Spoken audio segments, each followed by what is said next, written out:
Assalamualaikum and hi, my name is Nurazzyati Binti Hasrul Annas. My matric number is 151358. My work in this assignment is as scriptwriter and editor. Hi, my name is Balqis Binti Aziz and my matric number is 153022. My roles for this assignment is presenter. We are from group 9 and the topic that we want to talk about is nuclear underwater K-19 submarine. First and foremost, what is K-19 submarine? The K-19 is a massive nuclear submarine with a crew of 139 sailors that still need to be fully manned. The Soviet Union begins building their first ballistic missiles equipped nuclear submarine and named it the K-19. This building of K-19 was rushed as the Soviet leaders were determined to build a nuclear subfleet that would rival the United States. The submarine was completed on November 12, 1960 and could operate at max depth of 150 meters. There were 3 ballistic nuclear missiles on the submarine, each with a range of 650 km. Production and testing was so rushed that the captain of the K-19, Nikolai Ts, thought that the submarine fleet was not fit for combat. From July until November of 1960, the K-19 sea trial were plagued and by breakdowns and malfunctions.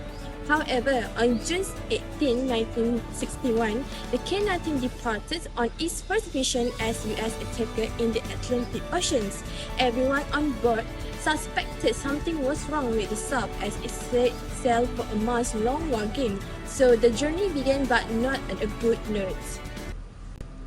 Continuing with the vital topic of the day, the underwater nuclear incidents of K-19 on July 4, 1961, the K-19 developed a radioactive leak while conducting exercise in the North Atlantic Ocean. This is due to a separate accident damaging the communication array.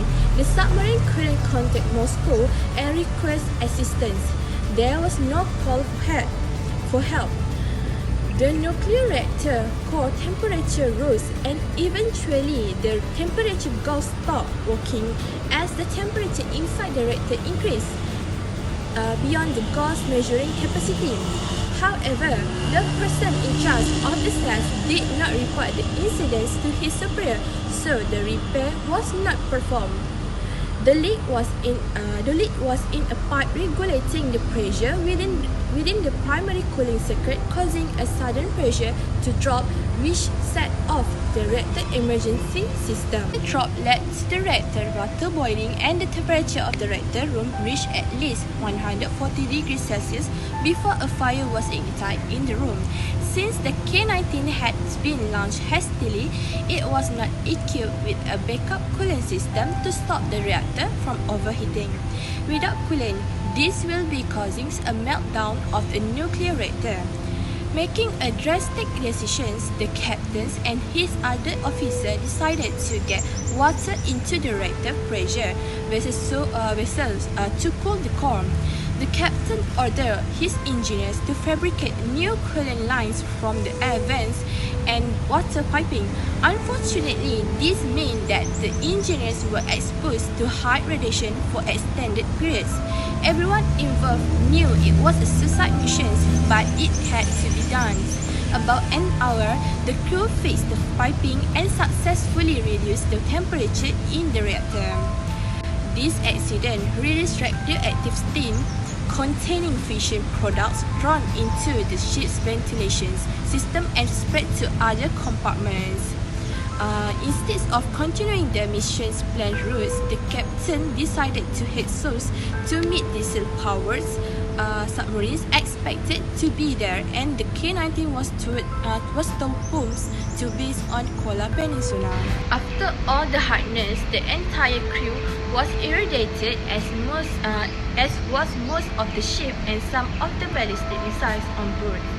All 7 members of the engineering crew and their divisional officer died of radiation exposure within the next month. 15 more sailors died within the next 2 years. Over the next 2 years, repair crews removed and replaced the damaged reactors. The repair process contaminated the nearby environment, and the repair crew in zone within 700 meters. The damaged reactors and fuel were dumped into the Kara Sea in 1965. According to the government's officials, explanations of the disaster, the repair crew discovered that a faulty welding incident had caused the catastrophe during the initial constructions. They discovered that during the primary cooling system piping installations, a welder had failed to cover exposed pipe surface with asbestos drop cloth required to protect piping system from accidental exposure to welding sparks due to cramped working space. A drop from a welding electrode fell on an unprotected surface, producing an invisible crack. This crack was subject to prolonged and intensive pressure over 200 atmosphere, compromising the pipe's integrity and finally causing it to fail. Thank you for watching. Bye bye.